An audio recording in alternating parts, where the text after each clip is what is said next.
Colbert show that he graduated to rock star status in our house that night. So please join me in welcoming Dr. Bart Ehrman.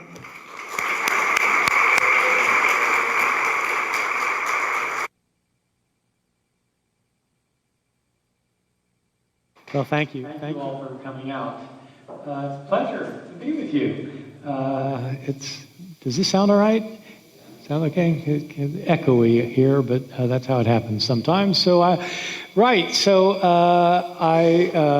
I'm glad to be with you. I've been spending my time teaching 19-year-olds at Chapel Hill, and this is a different kind of environment, and so I very much appreciate your presence here. So I'm teaching my class this semester on the New Testament. This is an introduction to the New Testament for undergraduates, and most of my students are from North Carolina, and most of them have been raised in the church, and most of them are taking a class on the New Testament because they're thinking, how hard can it be? It's the New Testament. We're not talking quantum physics here. I mean, this is like how hard it can be. And they figure, well, I grew up in church, and so I know about the New Testament. So the first day of class, I handed out my syllabus. This is 2 weeks ago. I handed out my syllabus, and I explained what we're going to do, and I explained this isn't this isn't a church, this isn't a Sunday school class. We're going to be approaching the New Testament from a very different kind of perspective from the one that you have probably been accustomed to. We're not going to approach it from a theological or a believing point of view. We're not going to approach it from a non-believing point of view. The belief is irrelevant for this class. It doesn't matter what you believe. You can be a Jew or a Christian or a Muslim or Hindu, anything else. It doesn't really matter. You can be an atheist, agnostic, pagan. It doesn't matter because we're approaching the New Testament from a historical perspective. We're going to look at it the way a historian would look at the New Testament and the history of early Christianity, historical Jesus. I'm not saying this is the best way to do it. I'm not saying it's the only way to do it. I'm just saying it's the way we're going to do it. And so that's how we're going to do it in here. And so I hand out the syllabus, I explain all that, and then I give them a pop quiz. Now, they think it's very strange for me to be giving them a pop quiz before I've taught them anything. But I give them this quiz because I want to know how much they know about the New Testament before I start the class. I also want them to know how much they know about the New Testament before they start the class. And so I give them this quiz. So I do this every year. And I have 11 questions on this quiz. I told the class that if anyone in here gets 8 of these 11 right, I'll buy you dinner at the Armadillo Grill. I owe 1 dinner out of 150 students. And they're not hard questions. They're questions that have nothing to do with biblical scholarship. There's nothing scholarly about this exam, so I'm not asking complicated things that require a lot of jargon in the back. It's basic information about the New Testament, just to see, what do they know? And so just to give you an example, I start off by asking them, how many books are in the New Testament? Well, basic, wrong, but thank you for playing. So the answer is actually 27. This is an easy answer. And the reason it's easy, I explained to them, the reason it's easy is this. When you think about the Bible, you think about God. When you think about God in the New Testament, you think about the Christian God. And when you think about the Christian God, you think about the Trinity. And what is 27? It's 3 to the 3rd power. 3 times 3 times 3, 27. It's a miracle. And so we go from there. So my next question to them is, in what language were these books written? Now, this is very interesting. About, a third to a half of the students think that the answer is Hebrew. And I'm never quite sure why they think Hebrew. I suppose it's because when you watch all these shows on Discovery Channel or History Channel, and it's anything having to do with the Bible, even if it's about the New Testament, they're always flashing up these Hebrew things in the background. And so I guess you think Hebrew, Jesus is a Jew, Hebrew, Jewish language, must be Hebrew, right? Wrong. It's not Hebrew. This year, maybe only 4 or 5 thought that the answer was English.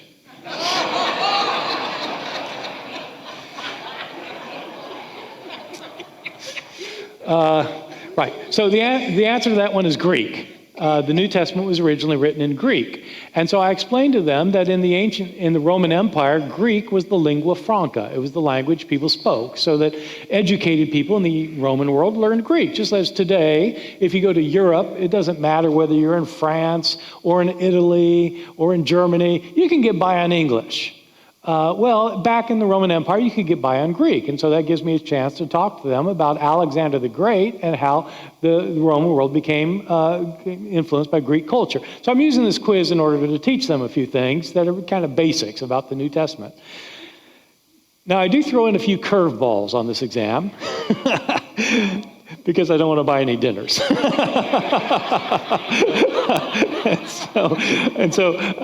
So one of the questions I ask is, what was the Apostle Paul's last name? And invariably somebody will say, of Tarsus. Right, okay, Paul of Tarsus. Yeah, okay, good enough. That works. But the point of that question is that I want them to know that most people in the ancient world didn't have last names. People had only a first name. That's why in the New Testament, you have all these people with the same name, and you have to identify them in some way. So you have all these Marys in the New Testament. And whenever there's a Mary, they'll tell you which Mary it is. It's Mary, the mother of Jesus. Mary Magdalene. Mary of Bethany. And they're all these Marys. And so you have to know which one it is because they didn't have last names. The reason I need to teach this to my students is because they think that with Jesus Christ, and so I have to tell you, it's not Jesus Christ born to Joseph and Mary Christ. It's not his last name. The word Christ means Messiah. So if you're saying Jesus Christ, you're saying Jesus is the Messiah. So I give them this quiz, and we go from there into the semester. So you'll be happy to know I'm not giving you a quiz, and there will be no final exam at the end of this.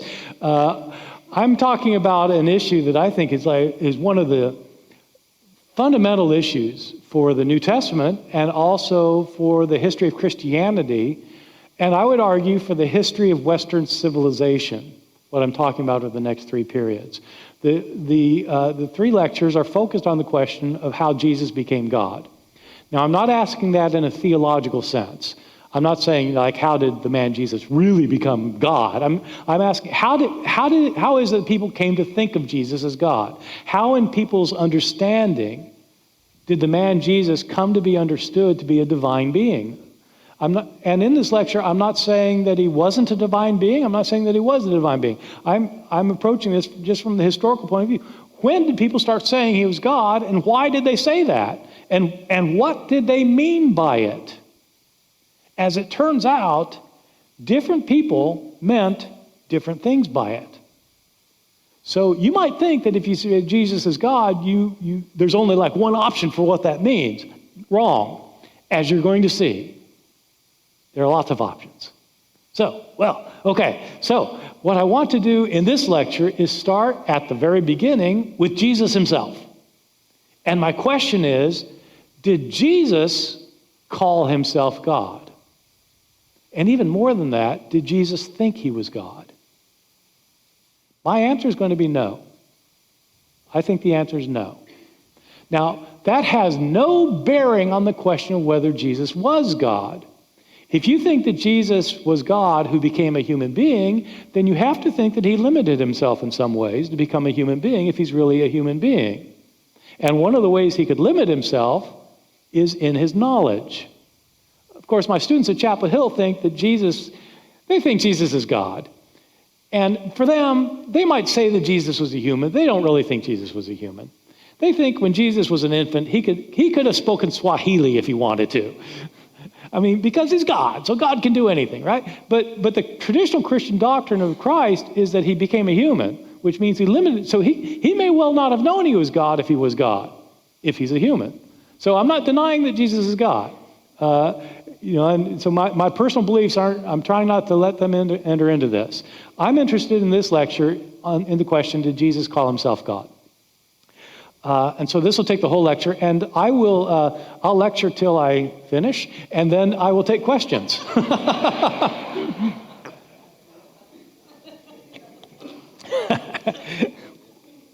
That's the other reason I like this kind of setting, is because there's no class bell to ring, and so you aren't going to start gathering your things and leaving.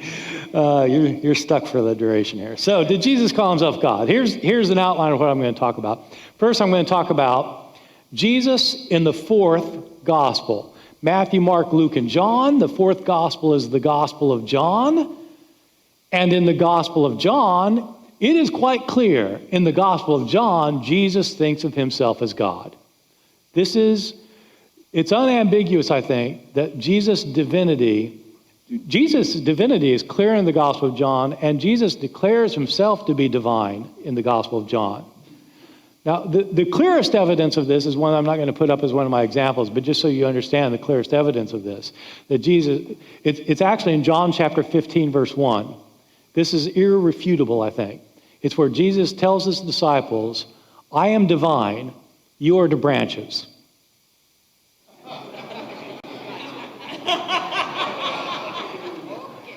John 15:1.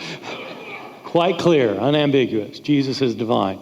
Apart from that passage, Jesus in the Gospel of John, Jesus says things that make it quite clear. In John, he portrays himself as God. Jesus says, before Abraham was, I am. Abraham lived 1,800 years before Jesus. Jesus says, before Abraham was, I am. And when he says, I am, he's claiming the name of God from the book of Exodus. Exodus chapter 3, Moses asked God, what's your name? And God says, I am. That's God's name. Jesus claims, I am. His Jewish opponents know exactly what he's saying. They take up stones to stone him to death. 2 chapters later, Jesus says to his opponents, I and the Father are one. I and the Father are one. The stones come out again.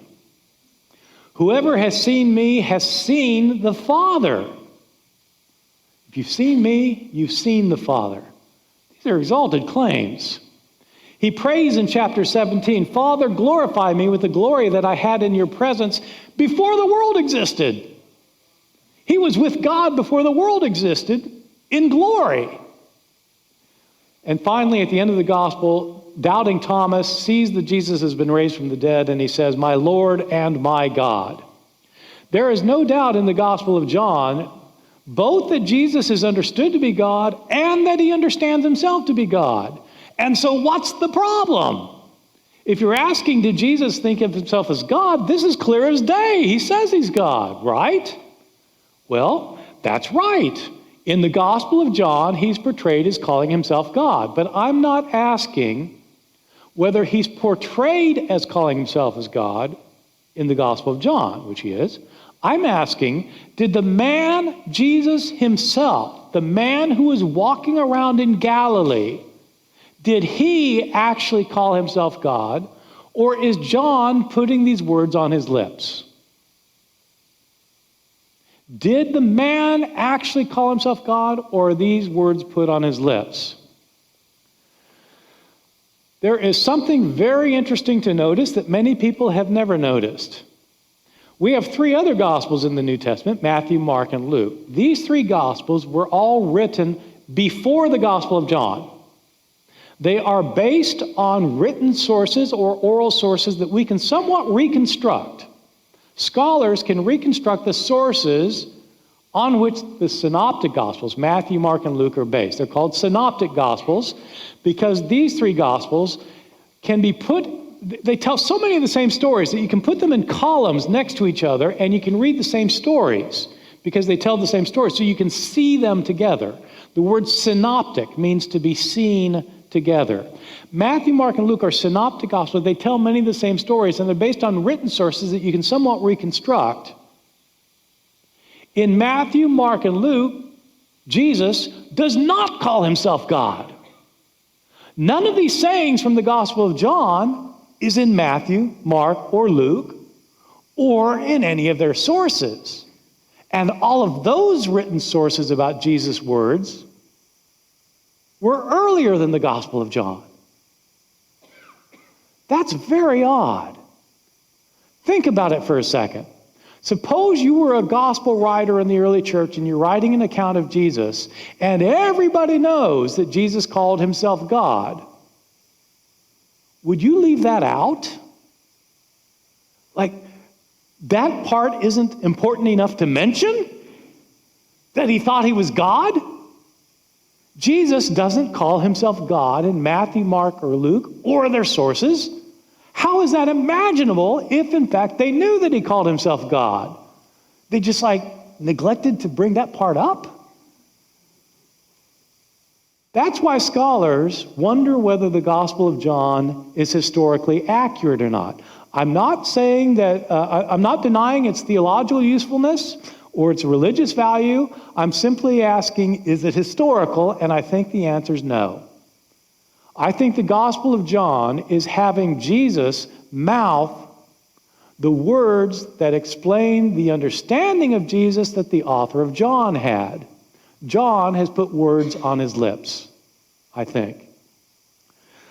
Well, so I want to try and show that in the rest of this lecture. I want to try and show why it appears that the historical Jesus probably did not call himself God. Again, apart from the question of whether he was God or not. So, problems with knowing what Jesus said. Problems with knowing what Jesus said. So scholars for 300 years have known that it is difficult to know what it is Jesus said.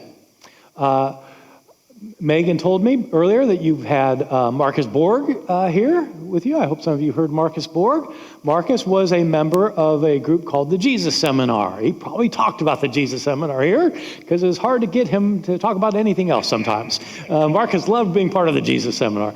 And the Jesus Seminar was a group of scholars that got together and decided on what parts of the gospel were historically reliable and which were not. They published an edition of the New Testament Gospels. In fact, they called it the 5 Gospels because there's Matthew, Mark, Luke, John, and another gospel called the Gospel of Thomas that didn't make it into the New Testament. And what they did is they published this and they color-coded the words of Jesus to show which words he probably said and which ones he probably did not say. So in the judgment of these scholars, the sayings that Jesus almost certainly said were in red. The ones that he said, kind of like what he said, were in pink. The ones that he probably didn't say those are in gray. And the ones he absolutely didn't say were in black. To the shock of many people reading this book, only 18% of the sayings are in red or pink. 82% of the sayings of Jesus are in black or gray. So I wasn't on the Jesus Seminar. It's still going on, doing other things now, but I wasn't involved with them. I actually wasn't too surprised about the 18%. My problem was I thought they had the wrong 18%. but I thought the number was about right. But it's just a difference of opinion. Scholars have long known. Well, what's the problem? Why is it hard to know what Jesus actually said? You've got Gospels. So here's the reality. I have a book coming out on this next month. I've got a book coming out on March 1st that's dealing with just this problem, which is this. Jesus died around the year 30, say 29, say 33, sometime around the year 30, AD 30, or 30 CE, as we say in scholarship, 30 CE. The first gospel was Mark, written around the year 70. Last Gospel, John, written around 90 to 95. There's 40 to 60 years between Jesus' death and the first accounts of his life. That'd be like having the words of a preacher from 50 years ago show up for the first time this week. Not based on previous research, but based like the first time this week. The stories about what Jesus said were being circulated by word of mouth year after year, decade after decade, for 40 to 60 years before anybody wrote them down. So these were not written by people who were taking stenographic notes at the Sermon on the Mount. These are stories about what Jesus said by people writing decades later, which creates some kind of obvious problems in the Gospels. There are differences among our Gospels. I've pointed out one between John and the Synoptics about whether Jesus calls himself God or not. But there are lots of differences. Matthew doesn't tell the same story as Mark. John has a completely different story. They're all different from one another. And the problem is, a lot of the differences among the Gospels actually are discrepancies and contradictions. Now, I could be spending these 3 lectures talking about that, although you might find it a little old after a while, my students do, but I could show you that there are discrepancies and contradictions in the Bible, that this is common knowledge among critical scholars of the New Testament, whether they're believers or non-believers. It's just a reality. What you need to do, if you don't believe this, all you need to do is take a story in Matthew and read the same story in Mark or in Luke and compare them carefully with one another, word for word. Take the stories of Jesus' birth in Matthew and Luke. Compare them with one another and see if you can reconcile them. Take the stories of his resurrection in Matthew, Mark, Luke, and John and compare the stories. You'll find all sorts of differences in the resurrection narratives. The resurrection of Jesus in Matthew, Mark, Luke, and John. Jesus is buried and somebody goes to the tomb. Who goes to the tomb? Women. How many women? Is it one woman? Depends which gospel you read. More than one? How many? Which ones? What are their names? Depends which gospel you read. What do they see there? Depends what gospel you read. Is the stone rolled away before they get there or after they get there? Depends which gospel you read. Are they told to go tell the disciples to go to Galilee to meet Jesus? Or are the disciples supposed to stay in Jerusalem to meet Jesus? Depends which gospel you read. Do they go to Galilee or do they stay in Jerusalem? Depends which gospel you read. Do the women tell anybody or not? Depends which gospel you read. They're up and down the line. You don't have to take a scholar's word for it. You can simply do it yourself. There are discrepancies and contradictions among the Gospels. The problem is if you've got 2 sources that are at odds with one another, they both can't be historically right. If you have 2 eyewitnesses to an event, for example, a car accident, and they contradict each other, one of them might be right, or they both might be wrong, but they both can't be right at the point of contradiction. Just how logic works. So that's a problem. Not only are there discrepancies and contradictions, there are theological perspectives that vary from one gospel to another. John is unambiguous that Jesus is a divine being. As we'll see in my next lecture, I'll talk about John's understanding of Jesus, which is quite a stunning understanding of who Jesus is. Other gospels have other perspectives on who Jesus is. And they have different theological perspectives on lots of different things, as scholars have realized over the last couple hundred years. There are 2 implications of these various differences among the gospels. One is literary. A literary implication is that if you've got different accounts that are different from each other, you should not read each account as if it's saying the same thing as the other. Every account is different, which means when you read Mark, you shouldn't assume that he means the same thing that John means. If you read Matthew, you shouldn't assume he's saying the same thing that Luke's saying. These are different books. We tend to read them as if it's like one big book, but it's because when you buy them, they're between 2 hardcovers, and it seems like one book. It's not one book. These are 4 books by 4 different authors. I would not like it at all if you read one of my books and a book by Jerry Falwell and assumed we were saying the same thing, because we're 2 different authors. Matthew and Luke were 2 different authors. And so literarily, if you read one, you ought to let him have his say and let him say what he wants to say and not assume he's saying what someone else is saying. That's the literary implication. But of greater interest for us in these lectures is the historical implication, which is that if these accounts are at odds with each other, then we have to engage in a historical reconstruction of what Jesus really said and did, because we can't simply list his sayings in the Gospels and say, these are the things he said. Because the gospel writers are imposing their own views on Jesus' words, as did the storytellers before them, and the storytellers before them, and the storytellers before them. Whenever somebody would say, oh yeah, Jesus said this, they would shape what they had to say based on their understanding of things and how they wanted to portray Jesus' teachings. And that ended up changing the things he said. And so we have to know, what did he say? Well, historians have worked since the 1770s on this question. This has been around for a long time. A few years ago, you may have noticed that there was a book on the historical Jesus by Reza Aslan. Did you all see this book called Zealot? It was #1 on the New York Times bestseller list. And he has his view about what Jesus actually said and what Jesus actually did. It's a very well-written book. It's a problematic book from a scholarly point of view for all sorts of reasons, but it was a very interesting book, and it was well-written. He's a professor of creative writing. He's a creative writer. It was a creatively written book, but a very interesting book. A few months later, it was well surpassed by Bill O'Reilly's book on Jesus, Killing Jesus. Y'all know that book? Bill O'Reilly, the Fox News commentator. Bill O'Reilly's book, he's certainly not a Jesus scholar. Bill O'Reilly's book, Bill O'Reilly thinks that what Jesus was upset about in his own context was he was upset with the Roman domination of the Promised Land. He didn't like the idea that the Romans were dictating, were asserting their authority over the land of Israel, especially because they were forcing Israel to pay so much tribute. Jesus wanted smaller government and lower taxes. It's right there. It's what he thinks. That's what Jesus wanted. So everybody, Bill O'Reilly to Reza Aslan back over 300 years have realized that these are problems. So how do we know what Jesus really said and did?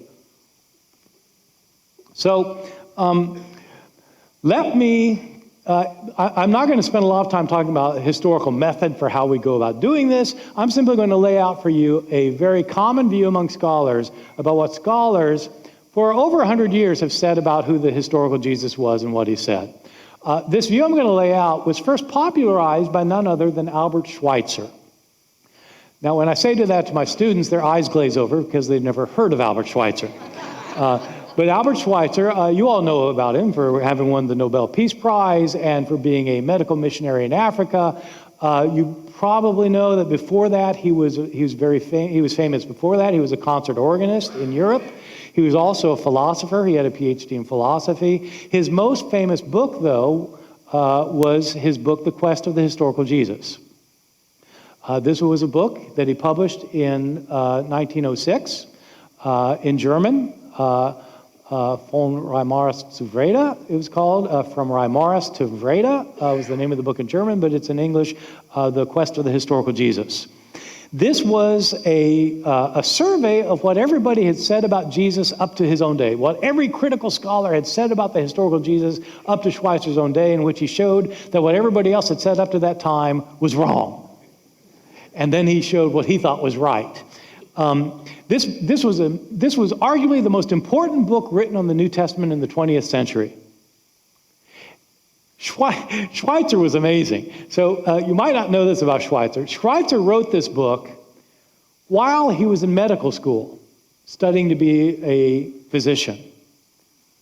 When he wrote that book, he was also writing his biography of Johann Sebastian Bach, which became a classic in that field.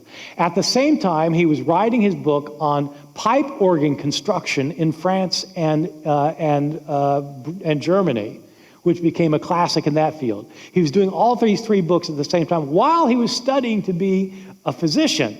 And he was lecturing in philosophy in Strasbourg, and on weekends he was taking the train to perform organ concerts in Paris.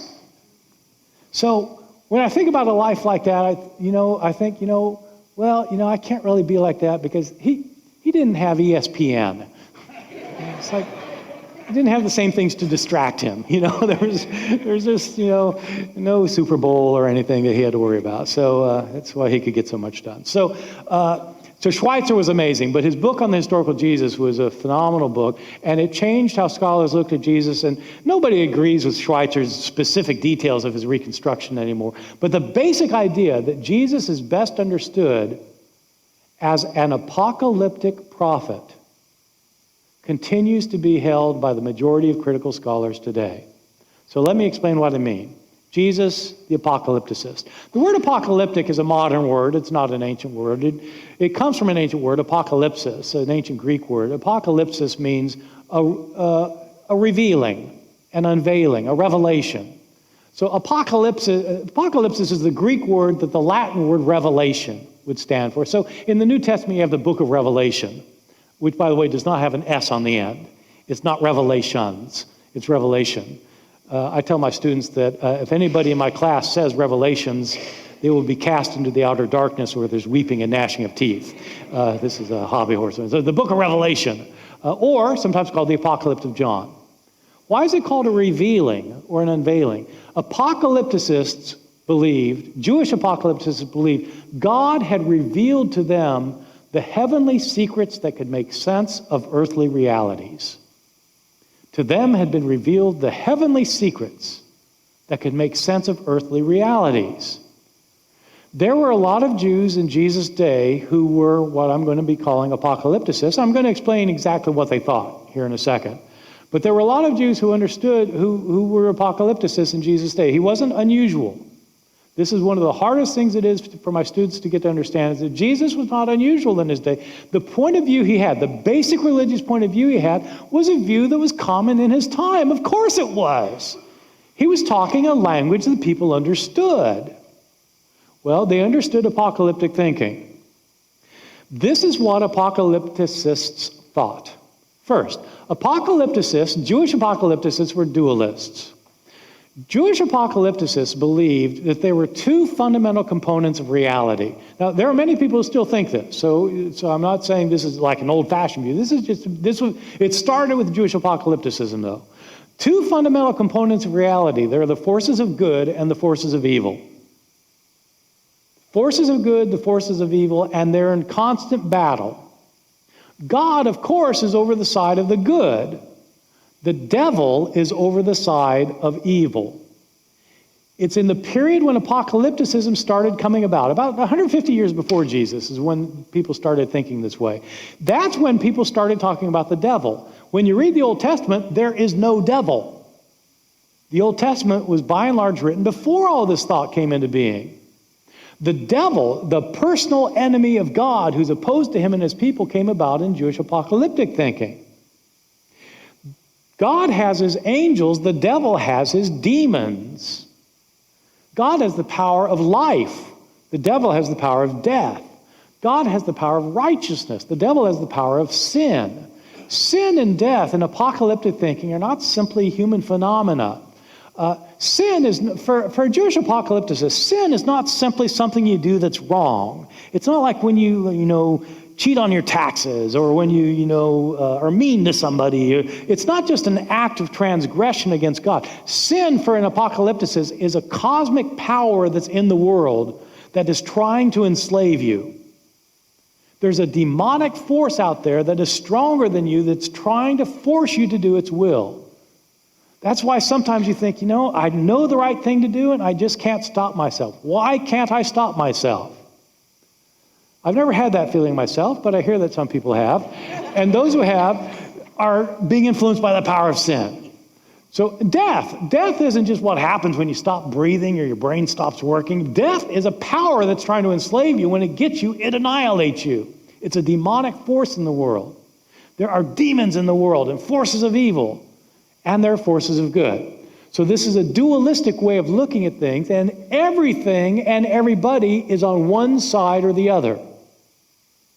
There's no neutral territory. And so you have to decide. And if you don't decide, you've decided. You have to side with God or the forces of evil. This dualism of good and evil works itself out in a historical scenario for apocalypticists. There's a historical dualism between this age that we live in now and the age that is coming. There's this age and the age to come. Two ages. This age is controlled by the forces of evil, as you can tell just by looking around. Hurricanes, earthquakes, tsunamis, drought, flood, famine, epidemics, birth defects, wars. I mean, look around. This is a cesspool of misery. Why? Because the forces of evil are in control. But God is going to intervene and destroy the forces of evil and bring in a good kingdom in which there'll be no more pain, misery, or suffering. The kingdom of God is going to arrive in which God will rule and the devil will be taken out of power. And God will make right everything that's wrong. So there are two ages, this age we live in now and the coming age which will be good. Pessimism, second tenet. I've got 4 tenets here.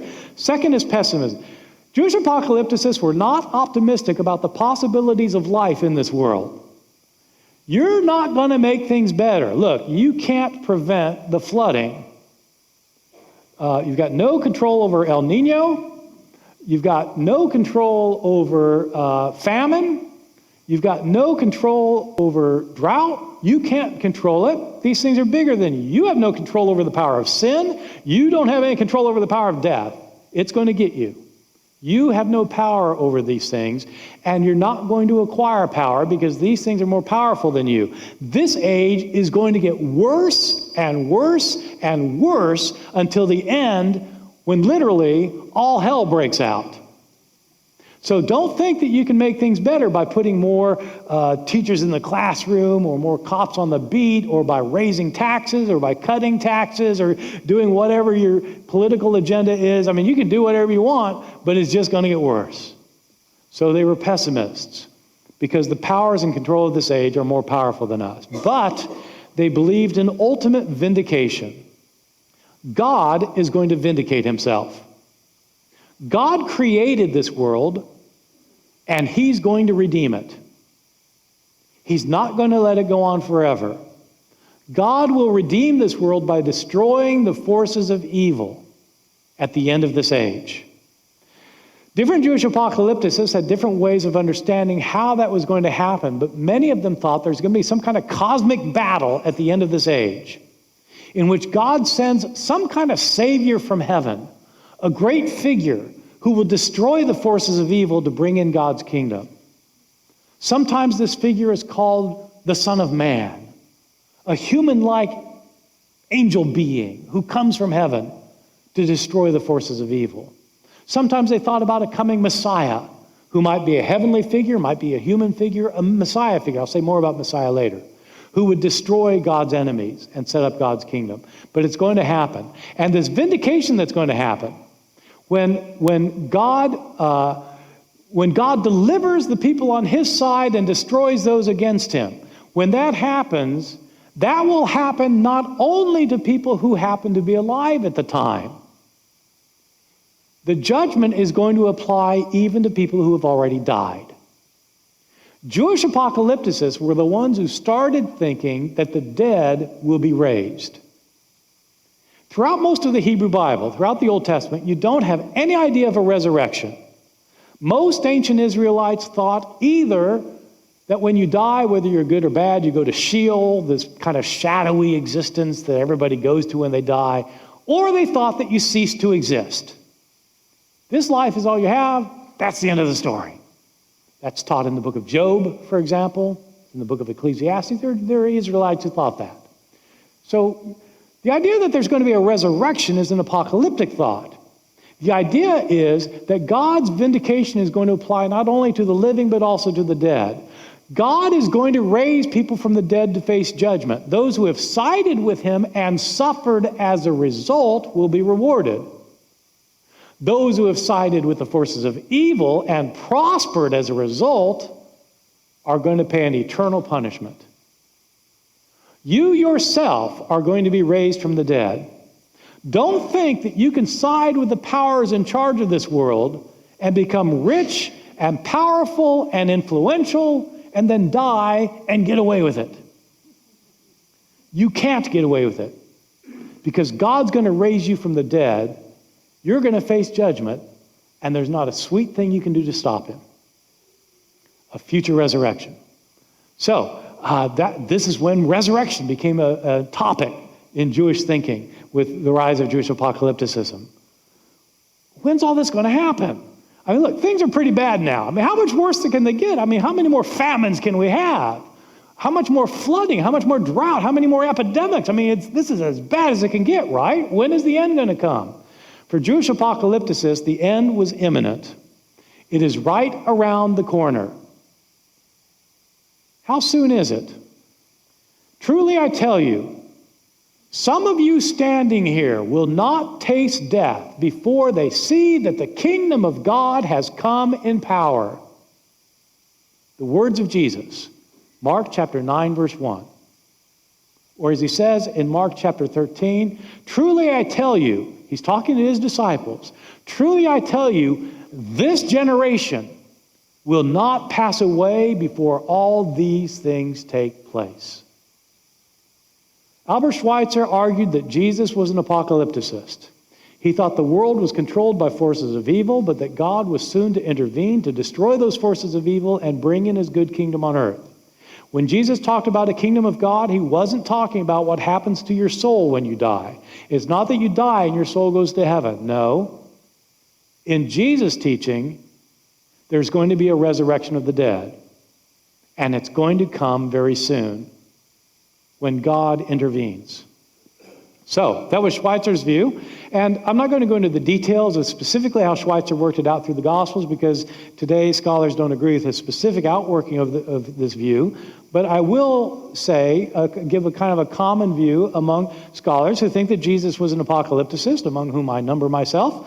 What is this point of view on in the words of Jesus? What did the historical Jesus really teach? Now, I need to say that I pointed out that there are problems with the Gospels for knowing what Jesus really taught. So how do I know what Jesus said? Well, what scholars have to do is they have to look at the traditions of the Gospels very carefully and apply rigorous historical criteria to them. You're looking for something, it's kind of common sense, actually.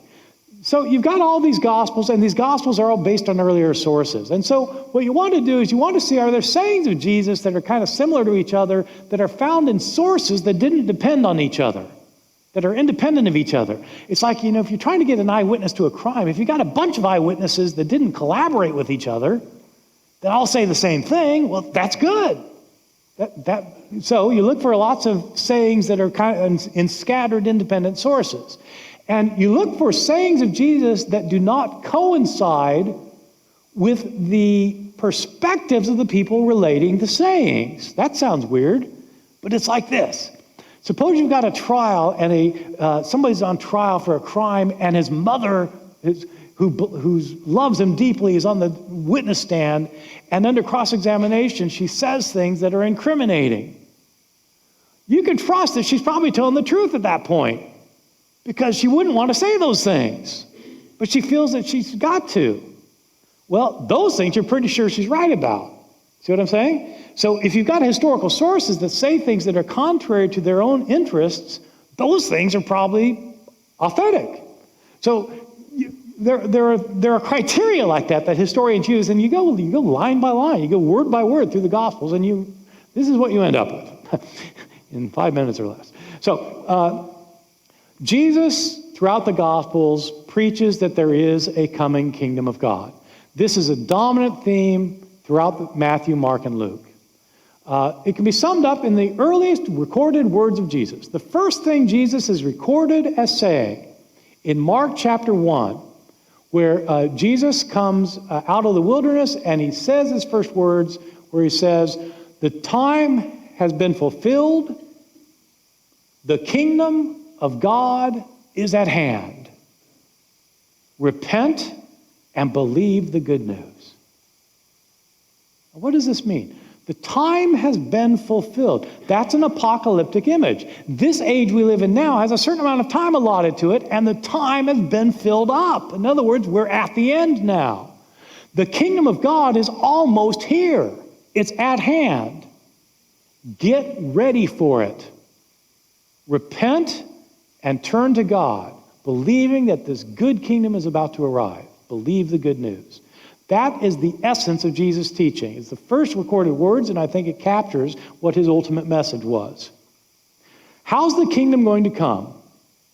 Jesus taught that there is going to be a cosmic judge of the earth that he called the Son of Man, who's going to come on the clouds of heaven to destroy the forces of evil and bring in God's kingdom. People who have accepted Jesus' teachings will be rewarded when the Son of Man arrives. Those who haven't will be judged. Jesus says at one place, whoever is ashamed of me and of my words in this adulterous and sinful generation, of that one the Son of Man will be ashamed when he comes on the clouds of heaven in the presence of the holy angels.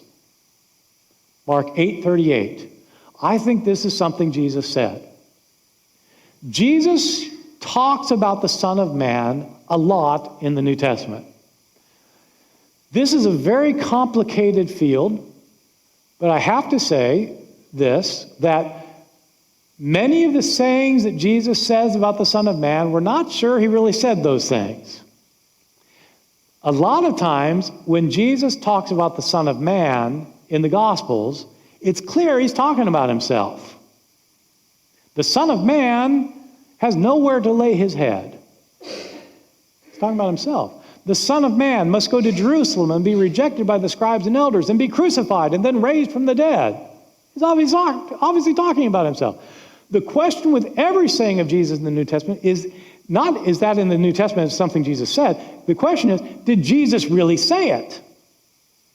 My view is the view that the sayings where Jesus identified himself as the Son of Man cannot be trusted as necessarily going back to Jesus, but there are some sayings about Jesus where he differentiates himself from the Son of Man. Those sayings are the sayings in which the Son of Man is a cosmic judge coming on the clouds of heaven to judge the earth. Why do I think Jesus certainly said those sayings? Because Christians would not make up sayings about Jesus in which he differentiated himself from the Son of Man. Because Christians thought Jesus was the cosmic judge who was coming back on the clouds of heaven. After his death, that's what the Christians thought about him. So when he uses Son of Man sayings talking about himself, it's not clear those actually go back to him. But when he talks about Son of Man as someone else coming on the clouds of heaven, those are ones he probably said. See how that works? Isn't that confusing? It's way too late in the evening for this. Right. Okay. I can tell by the look in your eyes. Okay. I'm not going to say that one again. So, the Son of Man is a figure who's coming on the clouds of heaven to judge the earth for Jesus, to bring in God's kingdom. When the Son of Man comes, there'll be a judgment and a reversal of fortunes. He will judge those who are living and the dead. And those who have sided with God and suffered will be rewarded, and those who have prospered by siding with evil will be destroyed. The first shall be last, and the last first. This wasn't just a clever one-liner that Jesus came up with, so we'd have something to say in the grocery line when we're behind, the first will be last, last first. No, I mean, he really meant it. The people who prosper now are going to be taken out of power, and those who are outcast now are going to be elevated. You need to prepare for this because it's coming soon. You need to prepare. You need to turn to God. You're living too much for yourself. You're not caring for the needs of others. You're only interested in yourself, but you should be interested in God and in your neighbor. You should live a life of service to others in humility before God. You do that, and you'll be rewarded when the Son of Man comes. You keep focusing on yourself, and you're going to be wiped out with everyone else. You need to prepare because the end is coming soon. It is right around the corner. It's almost here. Repent and believe the good news because the kingdom of God is at hand. Some of you won't die before you see that it's come. That's the apocalyptic teaching of Jesus in a nutshell. And so, what implications does that teaching have for understanding how Jesus understood himself? Who was he in his own opinion? A couple things to say. First, I think it is quite clear that if nothing else, Jesus thought that he was a prophet. Prophets in the Bible are not crystal ball gazers that are predicting what's going to happen in 2,000 years. If you go to your local Christian bookstore, you would think that's what the Bible prophets are. You'll have shelf after shelf about predictions about what's going to happen in the 21st century. You know these books? Just go to a Christian bookstore and ask for the prophecy section. So, when I was in the 1970s, when I was at a fundamentalist Bible college, we thought that the end of the world was coming at the end of the 1980s, because there was a book called The Late Great Planet Earth that said so. I don't know if you've heard about the book, The Late Great Planet Earth. This was the best-selling book in English in the 1970s, outside of the Bible. The best-selling book in English of any kind, The Late Great Planet Earth, which showed on the basis of biblical prophecy that the end was coming sometime in the 1980s. So when I moved to Chapel Hill, I moved to Chapel Hill in 1988, Chapel Hill, North Carolina. I moved from New Jersey. Nobody in New Jersey thought about things like this, but I realized when I moved to the South, people did think about things like this. So I got there in August of the 1980s, and there was a book that was in circulation, largely in the South, but in other parts. You might have heard of this too. This was a book that was called 88 Reasons Why the Rapture Will Occur in 1988. Now, the rapture is when Jesus comes back and takes his people out of the world, and then there's a tribulation here on earth that takes place, and they're suffering for 7 years before the end comes. So this author, who was a former NASA rocket engineer, so he was a smart guy, this guy who wrote this book, argued there are 88 reasons for knowing the rapture was going to occur in 1988. There are really interesting reasons. Before I give you one of these reasons, there were 2 million copies of this book in circulation. 2 million copies in circulation. I had a student whose parents literally sold the farm because they were convinced it was going to happen. 88, really? Rapture? 80? Yeah, okay, let me give you one. So, Jesus, when he says this generation will not pass away, so in Matthew's version of this, what Matthew says is, the disciples say, when's the end going to come? Jesus says, learn a lesson from the fig tree. When the fig tree puts forth its leaves, you know that summer is near. So too, I tell you, when these things happen, you know that the end is near. Truly, I tell you, this generation will not pass away before all these things take place. So the author of this book said, well, what does this mean? The fig tree putting forth its leaves, this generation. In the Bible, the fig tree often represents Israel. When the fig tree puts forth its leaves, it means at the end of winter, when the fig tree is dead, it comes back to life. When did Israel come back to life? 1948. It became a sovereign state again. This generation will not pass away before all these things take place. How long is a generation in the Bible? 40 years. 1948 plus 40, bingo. That was one reason. He had 87 others. He was sure that Jesus was coming back during the Jewish festival of Rosh Hashanah in September of 1988. Somebody pointed out to this fellow that, the Bible says that no one knows the day or the hour when the end will come. His reply was, well, that's right. I don't know the day or the hour. I just know the week. Okay, so, and so again. So, biblical prophets, in fact, are not predicting the future. That's why everybody who thinks that they are predicting the future and tells you what they mean by them get it wrong. Every one of those prophecy books is wrong. And if you don't believe me now, wait 10 years and read one of them, and you'll see how wrong they are. It happens every generation. Well, biblical prophets were people who told forth God's word, who understood that God had spoken to them and they were speaking to their situation. And Jesus understood himself to be delivering God's message, and in that sense, he was a prophet. Did Jesus understand that he was the Messiah? My students almost all think that the Jewish Messiah was supposed to be a god. He was supposed to be God on earth. That is not what any Jewish thinker thought about the Messiah.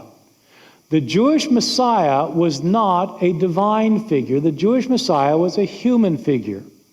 The word Messiah simply means anointed one. The anointed one was the one that God had chosen to mediate his will on earth. The king of Israel was called God's anointed one. Israel no longer had a king who was the anointed one. Israel hadn't had a king for 600 years. There were no kings in Israel since the year 586 BCE. Well, some Jews thought God was going to bring about a kingdom where there'd be a king, and the king would be a human. The king would be the anointed one, and that's what they called the Messiah. The Messiah was the future king of Israel. That's what the Messiah was for Jews. So, did Jesus think that he was the human Messiah? So I just told you the common understanding of the Messiah, Jesus' view of himself. My view is that Jesus thought he was the Messiah. But what did he mean by it? The Jewish expectation of the Messiah was that there'd be a future king who would rule the people of Israel. Did Jesus think that he would be the future king to rule the people of Israel? I think the answer is yes. Here's why. I'll give you the short version of it. There is one saying of Jesus, there are a bunch of sayings of Jesus in the Gospels I think he really said, but here's one of them. This is one of the sayings of Jesus that I think Jesus absolutely must have said. There's a saying in the Gospels where Jesus is talking to the 12 disciples, and he tells them that when the kingdom of God comes, you 12 will be seated on 12 thrones ruling the tribes of Israel. You will be rulers in the kingdom, the 12 of you. Okay, why do I think Jesus said that? The reason I'm sure that somebody didn't make that saying up after Jesus' death, the reason I'm sure that Jesus himself said it, is because Jesus says this to all 12 disciples, one of whom was Judas Iscariot. No later Christian would make up the idea that Judas Iscariot is going to be the ruler in the kingdom of God. A Christian wouldn't have made up that saying, which means that it must go back to Jesus. Jesus really said that to his disciples. Okay, what does that have to do with Jesus being the Messiah? If the 12 disciples are going to be rulers in the kingdom, who's going to rule them? Jesus is the one who called them. Jesus is their master now. Jesus is their Lord now. Who's going to be their master then? Jesus is going to be their master then. They're going to rule the 12 tribes, and he's going to be the ruler. Jesus is going to be the Messiah. I have one other reason for thinking this. Jesus was almost certainly executed for calling himself the King of the Jews. Jesus does not go around in his public ministry saying, I am the King of the Jews. He doesn't go around saying, I am the Messiah. But when he's put on trial before Pontius Pilate in the Gospels, what does Pilate ask him? He asks him, are you the King of the Jews? What would make him ask him that? Jesus isn't going around saying, I'm the King of the Jews. Why would he ask him that? And when Jesus is crucified, there's a placard over his head saying, this is the King of the Jews. Why would that be the charge? There's no doubt that was the charge. It's in all of the Gospels, in all of the sources of the Gospels. This is what Jesus was killed for calling himself the King of the Jews. Why would Pilate think that? I'll tell you why I think Pilate thought that. I think Jesus did not publicly go around telling people, oh yeah, I'm your future king. But he did tell the 12 disciples that you 12 will be rulers. He must have taught them about what's going to happen in the kingdom when he would be installed as king. What did Judas betray? I don't think Judas betrayed simply where Jesus could be found in private. I think Judas spilled the beans. Jesus had been teaching his disciples that he would be the ruler and they would rule under him. And Judas went to the authorities and told them. And that's why Pilate knew that Jesus was calling himself the King of the Jews.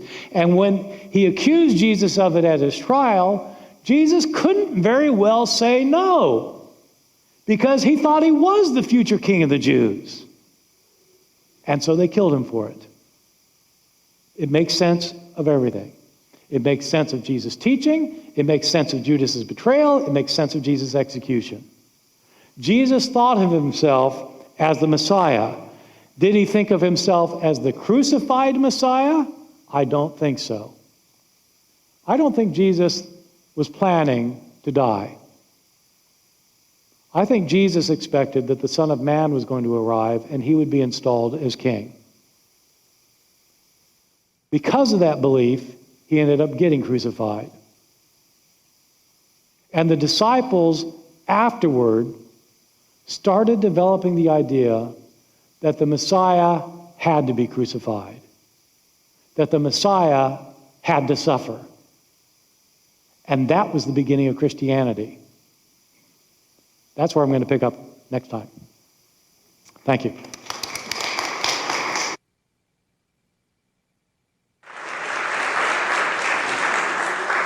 Okay, sorry I went on a little bit long there, but I will atone for my sins tomorrow. For now, does anybody have any questions you want me to address? Yes? Counterpoint to the study of his kingdom, he said his kingdom wasn't of the earth. What about the Sermon on the Mount, all that kind of stuff? That's not in the Sermon on the Mount. The question is, what about when Jesus says, my kingdom is not of this earth? As it turns out, that saying's only in the Gospel of John. It's not in the other Gospels.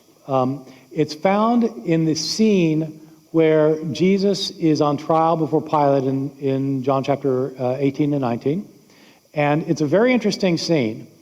One reason it's interesting is because, it's interesting for understanding the Gospel of John, because in the Gospel of John, the latest of our Gospels, Jesus' kingdom is not of this world. Jesus' kingdom is the world above. He's the king from above. He comes from above. You have to be born again to be born from above so that you can see the kingdom of heaven. That's John's teaching, the Gospel of John. I don't think it's the teaching of the historical Jesus.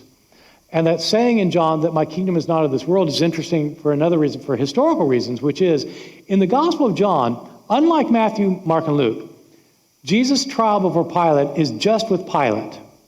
So in Matthew, Mark, and Luke, what happens is the Jewish leaders bring Jesus to Pilate, and Pilate asks Jesus a question, then he turns and starts talking to the Jewish leaders, then he starts talking to Jesus, and it kind of goes, the crowds are all there, everybody's there for this trial. In the Gospel of John, it's not that way. In the Gospel of John, we're told that the Jewish leaders bring Jesus to Pilate, but they refuse to go inside Pilate's praetorian, his palace, because they don't want to be defiled, because they want to eat the Passover meal that night. Excuse me. And so they send in Jesus by himself. And Pilate talks to Jesus, and then he needs to talk to the Jewish leaders, so he goes outside to talk to them. Then he needs to talk to Jesus some more, so he goes back in to talk to Jesus. He goes back and forth 6 times. So when he's talking to Jesus, there's no one else there in John, where Jesus says, my kingdom is not of this world. Which raises a huge problem for knowing if the only people there were Pilate and Jesus went off and got crucified, how does John know what Jesus said? There was nobody there. Unless Pilate was giving interviews later or something. I mean, it's like so. I don't think that's a historical. It's a historical. You're absolutely right. That if Jesus did say that would certainly change things. But I'm not sure that Jesus actually said it. Yeah.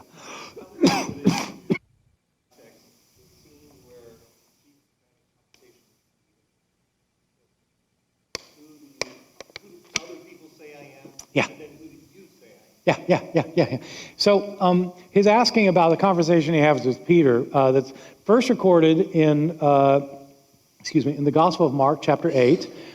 Jesus is talking to the disciples, talks to all the disciples, and he says, who do people say that I am? And people say, well, some people think you're John the Baptist come back from the dead. And other people think you're Elijah the prophet come back. And some people think you're some other prophet. He says, okay, who do you say that I am? And Peter says, you are the Messiah.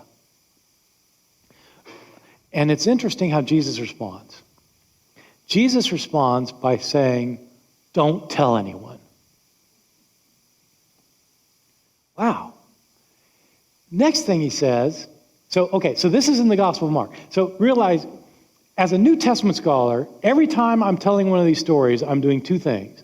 I'm thinking, what is Mark trying to convey by this story? What's Mark's view when he's conveying this story? And the second thing I'm thinking is, what is historical in this story? Which are two separate questions. It's like my literary and historical thing. The literary question, what is Mark trying to convey? And the historical thing is this historically right or not? Did this happen this way? What happens next is really interesting.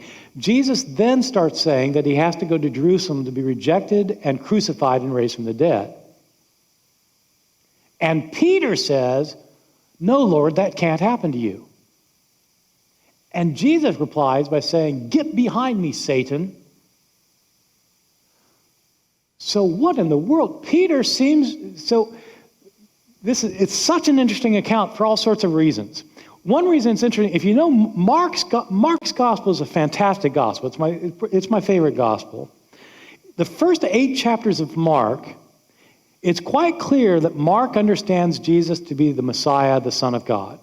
He does all these miracles, and he heals people, and he raises people from the dead, and he walks on the water, and he casts out demons, and Mark tells you he's the Messiah, the Son of God. But you read through Mark and you ask, who knows that he's the Son of God, the Messiah? And the answer is, up until this point with Peter, nobody. So Jesus' townspeople from Nazareth think he's just a local carpenter. How did he get so twisted? Isn't he the son of the carpenter? Or isn't he the carpenter? And so they don't believe in him. Jesus' family thinks that he's crazy. They come and take him away from public view because they think he's gone out of his mind. Chapters 2 and 3. The Jewish leaders think that he's possessed by the devil. He has Beelzebub in him. That's how he casts out demons, by the prince of the demons. So the disciples don't know who he is. In chapter 6, Jesus says, don't you understand yet? Chapter 8, don't you yet understand? No, they don't understand. And you go through all this. The only people who understand who Jesus is, in the first 8 chapters of Mark, the only people who understand, God knows who Jesus is, because at Jesus' baptism, God says to Jesus, you are my beloved son. All right, so God knows. You'd expect God to know, but there he is. He knows. Jesus knows because God speaks to Jesus. You are my beloved son. So Jesus hears him. Jesus knows he's the beloved son. Okay, so God knows Jesus. The demons know. Jesus casts out demons, and the demons cry out, you're the Holy One of God. So they know. The only other people who know are Mark, who's writing these things, and you, who's reading them. Because nobody else knows. Now, I'm just talking about Mark's understanding. This is how Mark is portraying Jesus. And then you get to this confession scene, and Peter says, you're the Messiah, and you think, they got it. They understand now. And Jesus says, and I've got to go to Jerusalem to be crucified. Peter says, no way, Lord. And Jesus calls him Satan. So Peter's starting to get it, but he ain't there yet. Because for Mark, Jesus is the Messiah who has to suffer. Now, I'm not saying that's historical, because I don't think it's historical, but it's Mark's way of understanding it, that Jesus is the Messiah. And if you don't get it, then you don't understand Jesus, for Mark. In fact, if you don't get it, you're inspired by the devil. You're Satan. Wow. It's a great gospel, yeah.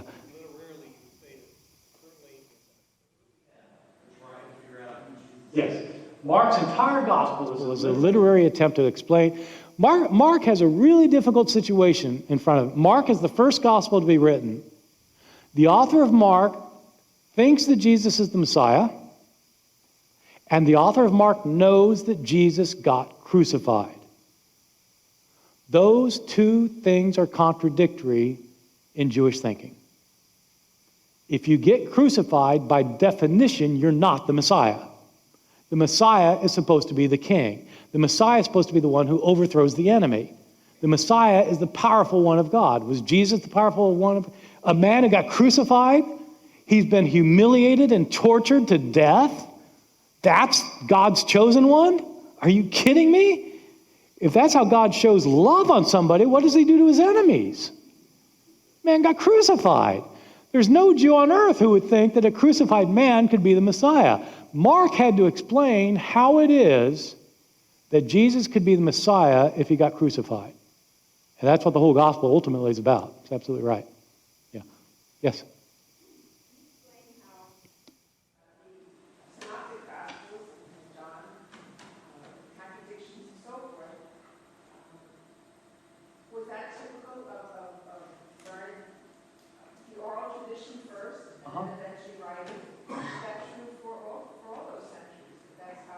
Yeah. Yeah, I would say that she's asking, the tensions, the discrepancies, contradictions of the Gospels, is that kind of typical for oral cultures and for the people at that time? And I'd say, yeah, that's fairly typical, fairly typical. So I've just written this book that I was mentioning that's coming out in a month, where I deal with just this question. One of the reasons I wanted to write the book is because when I give talks like this, I almost always have somebody tell me that they've heard that in oral cultures, traditions are preserved fairly accurately. Because, if you can't write them down, you kind of have to tell them the same way every time, because otherwise, so oral cultures preserve things accurately. And that's what I used to think, because that's what I heard. That's what everybody says. I mean, especially New Testament scholars. New Testament scholars are, I guess they're like every other scholar. They repeat a lot of things that they heard, and if everybody repeats it, then it must be true. So I decided for this book to look into it, and it turns out there's a whole field of study of oral traditions done by cultural anthropologists, modern cultural anthropologists, who have gone into places where there are ongoing oral cultures that are surviving without writing. This kind of research started in the 1920s with two Harvard professors who went into Yugoslavia, where there were professionals who told long stories and long poems that are as long as like the Iliad and the Odyssey, Homer's Iliad and the Odyssey. And these people could recite these things. And these guys wanted to know, how did they do that? And they tried to figure it out, but in the process, they recorded what they heard. And this started this procedure of cultural anthropologists going into places like Rwanda and all the other places in Africa where there are oral cultures and recording traditions. And what they found time after time after time is that in oral cultures, there is not a concern to keep things the same the way we think of. So that, like, if you tell me these two stories are the same, you mean they don't contradict each other. There might be like a different nuance or something, but they're not at odds with each other.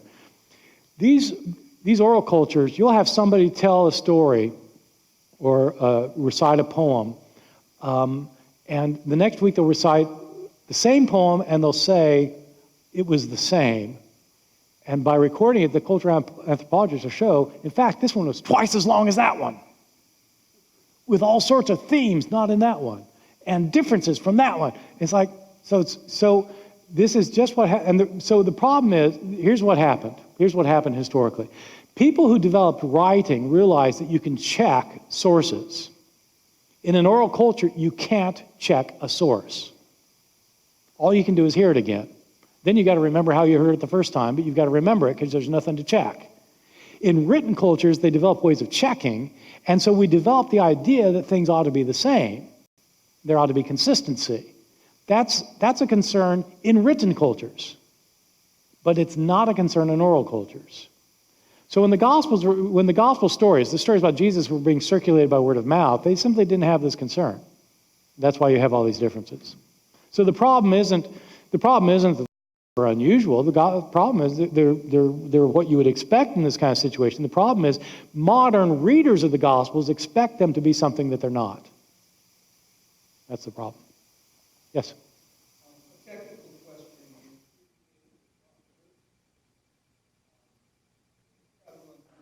Years before Jesus, what are those literary sources that you're deriving this from? Yeah. Where do we get ideas about Jewish apocalypticism? So when Albert Schweitzer wrote in his book in the early 1900s, he had a number of Jewish texts available to him. The first full-blown apocalyptic text is actually in the Hebrew Bible. It's the book of Daniel. Daniel is the first known apocalypse that we have. There are other apocalypses written later that are not in the Bible, but they're Jewish apocalypses. The book of 1st Enoch, the book of 4th Ezra, the book of 2nd Baruch. There are a whole bunch of these. What happened since Schweitzer's day is they discovered the Dead Sea Scrolls. The Dead Sea Scrolls are a collection of Jewish writings that are invaluable for understanding Judaism from about 100 years before Jesus to 50, 70 years after Jesus. These books were written roughly the time of Jesus by Jews who were living roughly where Jesus lived. So Jesus is not in the Dead Sea Scrolls. He's not mentioned in the Dead Sea Scrolls. None of the disciples is mentioned in the Dead Sea Scrolls. Christianity is not mentioned in the Dead Sea Scrolls. These are not Christian books. These are Jewish books. But they're significant in part. They're significant for lots and lots of reasons. But one of the reasons they're significant is because they embrace a thoroughly apocalyptic view. Particularly the War Scroll, but not only the War Scroll. The Habakkuk commentary, I mean, it's scattered throughout. But particularly, the War Scroll is a very good example, kind of the most obvious example of it. So, yes? I'm sorry, I ain't got it yet. Okay. Mark is my favorite gospel. Yes. But I always had the idea that, that bad guy who betrayed Jesus did so because Jesus wasn't becoming the Messiah. He wanted a more aggressive approach to taking over the kingdom. Uh-huh. All right. And you say a prophet and the Messiah, you write that Jesus was this. Well, the prophets in Israel were always sort of correcting the messiahs or the kings of Israel. Yeah. So there you got him in a dual mode, Yeah. and I'm lost. Okay. Well, Help me out. I hope you're doing better by the time of the final exam. I said, I hope you're doing better by the time of the final exam. Okay, you raised two issues, so I'll deal with both of them. About Judas Iscariot, about why he betrayed Jesus. Mark doesn't say that it was because he was nervous because Jesus wasn't going fast enough.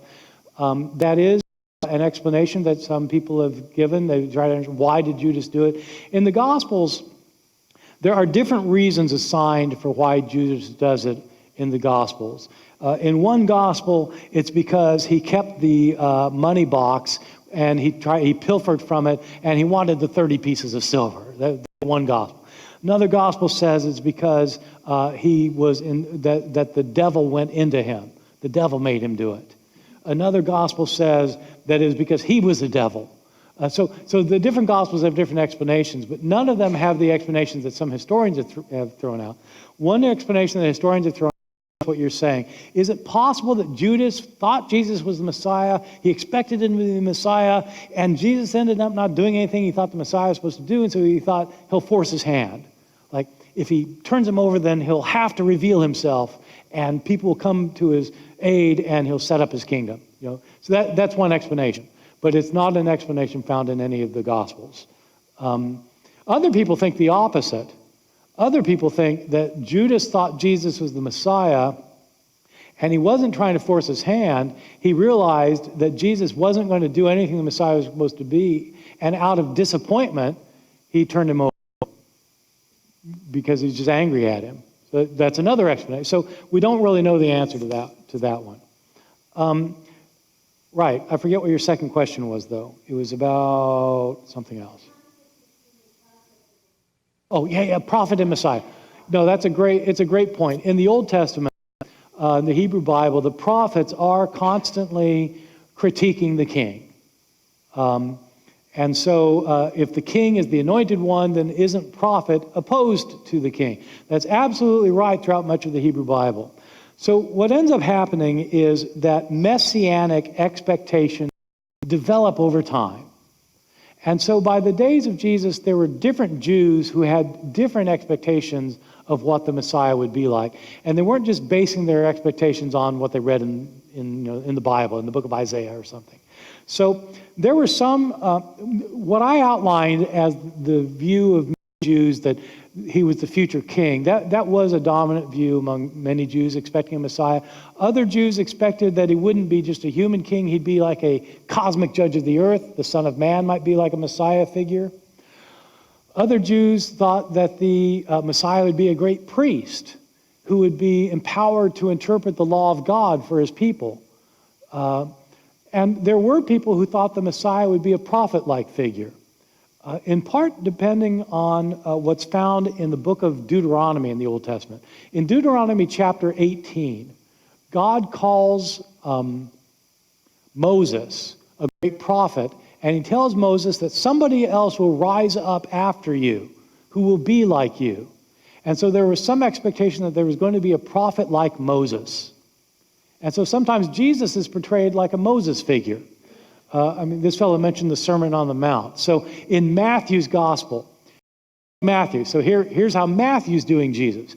In Matthew's gospel, you have the birth of a child, and a king is out to destroy it, but God miraculously saves the child. It sounds like Moses. Moses is born, the Pharaoh tried to kill all the children, and he got saved. And then what does Moses do? Moses, he grows up, he goes into Egypt. What does Jesus do as a boy? Only in Matthew, his father and his mother take him and they escape to Egypt to get away from the wrath of the king. Only in Matthew. He comes out of Egypt. What happens when Moses comes out of Egypt? He passes through the Red Sea. What does Jesus do? He gets baptized. Water goes through the water. What happens then? Moses wanders in the wilderness for 40 years. Jesus goes into the wilderness for 40 days. See, this is all Matthew. Matthew's trying to show Jesus is the new Moses. Moses goes up on Mount Sinai and gets the law. Jesus goes up on the mount and delivers the Sermon on the Mount, which he begins by quoting Moses. So Jesus is the new Moses. See, so this is Matthew's way of doing it, that you don't find it. Mark doesn't have this stuff. It's Matthew that's doing it this way. Yes? Well, I just wanted to know,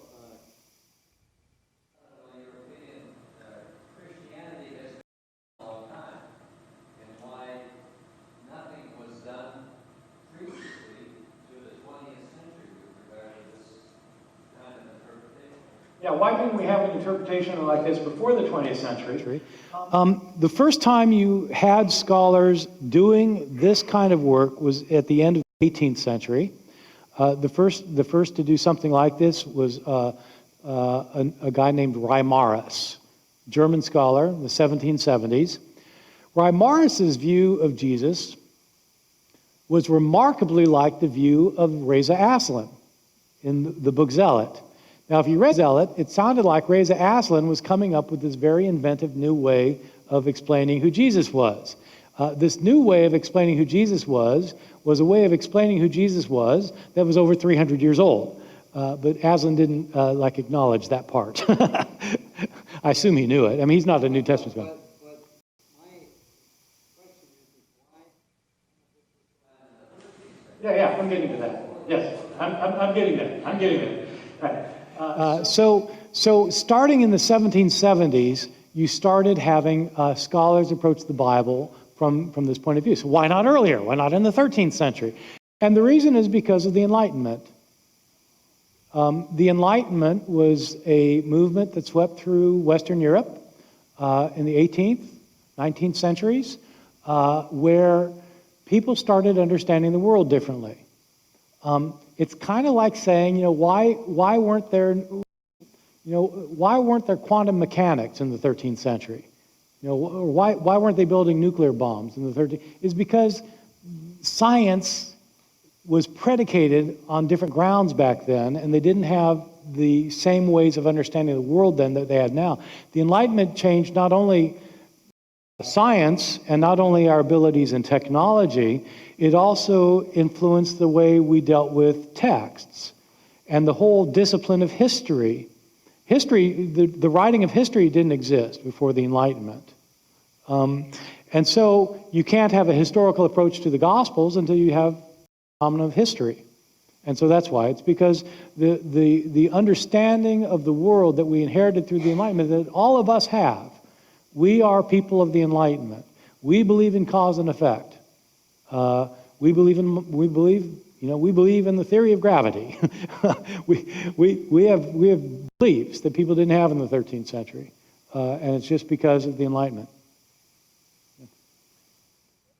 Other questions? Yes. Yes.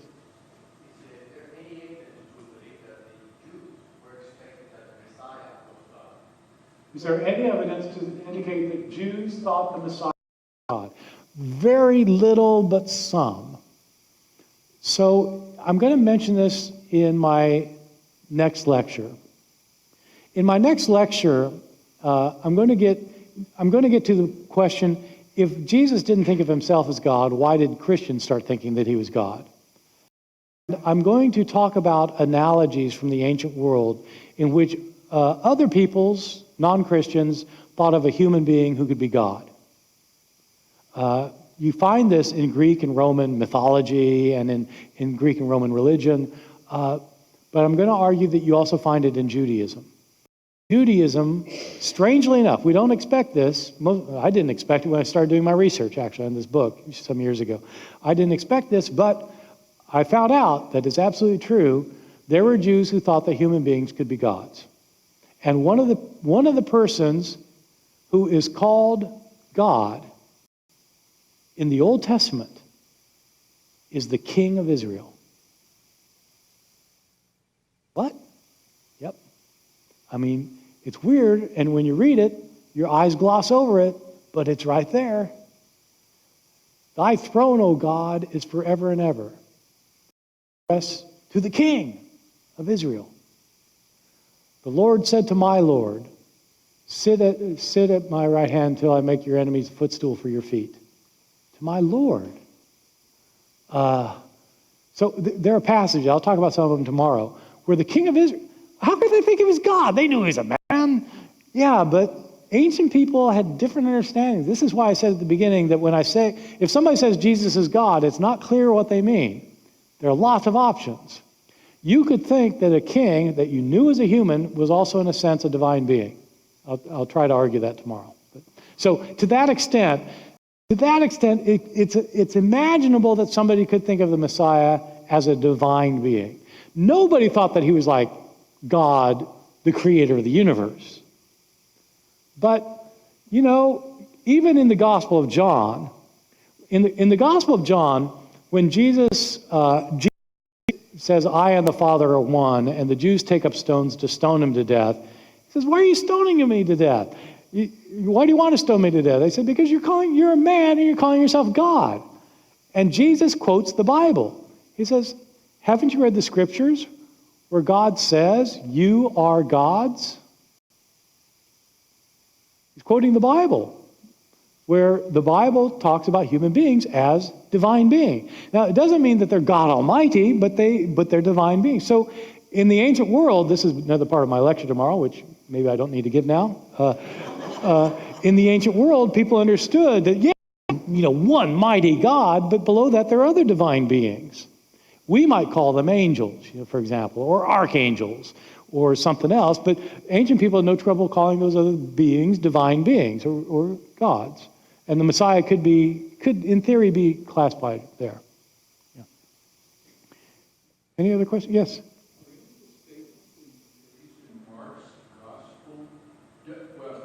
Mark's purpose in writing this gospel was not to demonstrate that Jesus is God, was it? No. If Jesus is the Son of God. Yes, that's right. I don't think Mark is meant to show that Jesus is God in the same way that John does. I think the Gospel of Mark does understand that in some sense Jesus is God, but he doesn't mean it in the sense that John does, as I'll explain tomorrow. They mean different things by it. Okay, I'm not going to do it now.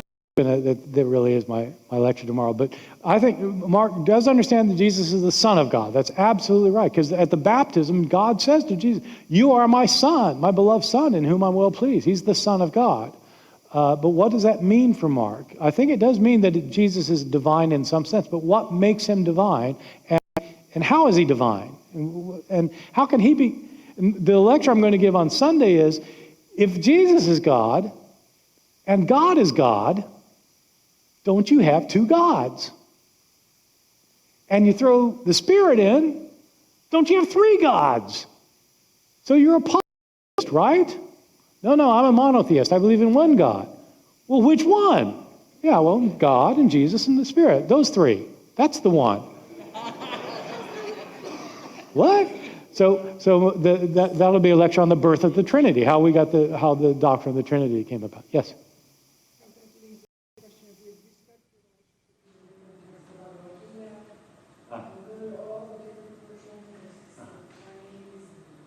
Yeah, she's asking whether I study all these other sacred texts too, the Bhagavad Gita, and the Vedas, and the various texts of Talmud, the various religious texts. And yeah, so the short answer is no, I don't. I'm an expert on the Bible and on early Christian texts for the first 300 years, and I'm not an expert in other religions. If I had 48 hours every day instead of 24, maybe I would do that. So, yeah. Yes? I wondered if you could comment on what language, for example, the Bible was written in Greek, and how, I learned that Greek is more plasticity than anything. It's not so concrete. Yeah. You were defining things earlier. Yeah. Yeah. The Bible at one time wasn't that concrete. Yeah. She's asking about language, and if the New Testament's written in Greek, and Greek's a different language, and it has different nuances, and it might be more elastic, and you can express things differently in Greek than you can in English, what do you... And so to be a New Testament scholar, you have to learn Greek. I mean, that's just... And so when I read the New Testament, I read it in Greek, because it's the only way you can really get the nuances. And it ends up mattering for how you interpret things. And part of the complication when you're talking about the historical Jesus is that Jesus didn't speak Greek. Jesus spoke Aramaic. Aramaic was the language of Palestine. Now, I said the highly educated people spoke Greek, but Jesus wasn't highly educated. That seems weird, but he came from Nazareth. Nazareth was a one-horse town. They've excavated Nazareth. There was nothing there. It was a dismal life, and so there weren't schools of higher learning there. So Jesus was not highly educated. I'm not saying he wasn't smart or incredibly wise or incredibly insightful, witty, or any of that. I'm just saying he wasn't highly educated. Didn't go to school. He didn't know Greek. He spoke Aramaic. So the problem is when you open your English Bible and you read the Sermon on the Mount. You're reading the words of Jesus. Suppose Jesus said these words. Well, you're reading them in English, which is a translation of the Greek, but the Greek is a translation of the Aramaic. And so if you're really going to study this stuff, you've got to do it in Greek, and then if you're studying the words of Jesus, you have to put them back, you've got to retranslate them back into Aramaic and see what they meant in Aramaic. It's really tricky, but sometimes it pays off. I'll give you an example. There are some sayings of Jesus that make better sense in Aramaic than they make in Greek. Okay, I'll give you one example. So there's a saying in the Gospel of Mark that is a very puzzling saying that nobody realizes is puzzling until you point it out to them. This is the saying. It says, Jesus has done something on the Sabbath. He's healed a guy on the Sabbath, and his opponents are upset with him for working on the Sabbath. And Jesus is trying to explain to them that it's okay to heal on the Sabbath, contrary to their rules. And so Jesus says to them, Sabbath was made for man, not man for the Sabbath. Therefore, the Son of Man is the Lord of the Sabbath. It doesn't make any sense. Sabbath was made for man, not man for the Sabbath. Therefore, the Son of Man is the Lord for the Sabbath. So I tell my students that when in the Bible, when they come across a therefore, they should always ask, what is that therefore there for? Why does the fact that Sabbath was made for humans and not the other way around make Jesus, the Son of Man, the Lord of the Sabbath? Doesn't make any sense. But, in other words, it's a non sequitur. But If you put it back into Aramaic, it makes sense, because in Aramaic, the word man and the word son of man is the same word. Baranash. That's the word, Baranash, son of man. So, or man. So what if Jesus said this in Aramaic, it would be this. Sabbath was made for Baranash, not Baranash for the Sabbath. Therefore, Baranash is the Lord of the Sabbath. See? Now it makes sense. Humans are lords of the Sabbath, not Sabbath lords of the humans. So it makes sense. But it only makes sense when you transfer it back into Aramaic. What happened is when this thing got circulated and somebody translated that saying into Greek, they translated the first two Baranashes as man and the third one as son of man, so they would say something about Jesus in particular, even though it made nonsense of the saying. See what I mean? Yeah, okay. So this is, scholars of the Bible, this is why they don't study the Bhagavad Gita. They got to be reading things in Greek and, doing that instead. So, yeah. Are there any other questions? Yes?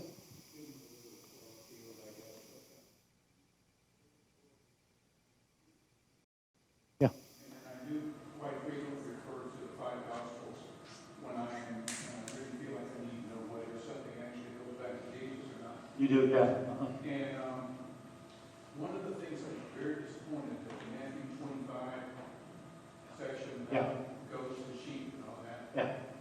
That's in black. Yeah, it's in black. Yeah. And I was gratified that in one of your New Testament lectures, you said you really thought that it really did go back to Jesus. Yeah. It made me feel a lot better. Good. I'm glad it makes you feel good. So he's saying that in the five Gospels, the book that Jesus put out, you've got these sayings in pink and gray and black, and I didn't mention this before, but I'll say it now. The Jesus Seminar disagrees with the idea that Jesus was an apocalyptic prophet.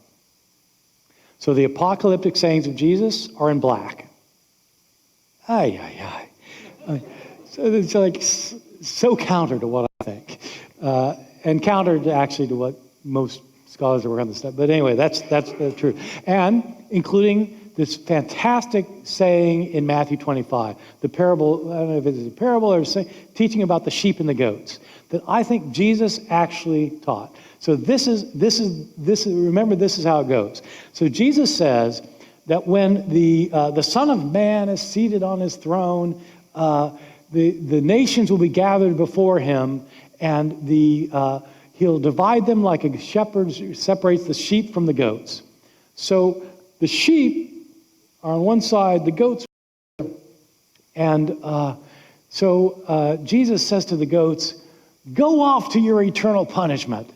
Because they say, well, why? Because I was hungry and you didn't feed me. I was naked, you didn't clothe me. I was in prison and you didn't visit me. And he goes on, you didn't do any of these things for me. And they said, Lord, when did we ever see you hungry or naked or in prison? We didn't see you. And Jesus said, truly I tell you, inasmuch as you did not do this to the least of my brethren, you didn't do it to me. Off to punishment for you. They go off to the flames of hell. On the other side are the sheep. And Jesus says to them, come into the kingdom of my Father. Welcome, because I was hungry and you fed me, and I was naked and you clothed me. I was in prison, you visited me. I said, Lord, we didn't ever see you. Jesus says, truly I tell you, inasmuch as you did to the least of my brethren, you did it unto me. So they enter into the glory of their Father. And that's the story. I absolutely think Jesus said this. And the reason I think Jesus must have said it is this. I don't think it's something early Christians would have made up and put on Jesus' lips. Because how did early Christians think people were admitted into heaven? By believing in Jesus. You get to heaven by believing in Jesus. How do these people get into heaven? They not only didn't believe in Jesus, they never heard of Jesus. Who's going to make up a saying that you can get to heaven by being a good person? Well, I would make up that saying, but early Christians wouldn't make up that saying, which means Jesus really said it. So I think this was Jesus' teaching, that it's by how you live that you, the doctrine of Jesus' death and resurrection came later and became an absolutely fundamental doctrine of Christianity, continues to be a fundamental doctrine of Christianity, that it's the death and resurrection of Jesus that makes you right with God, but not in that parable. In that parable, it's living a life of service to others, which is, I think, what Jesus taught. Okay, you're all looking kind of tired. I think people are looking tired. You're looking tired. I'm feeling tired. We're tired. Okay, I think we'll stop. Thank you very much.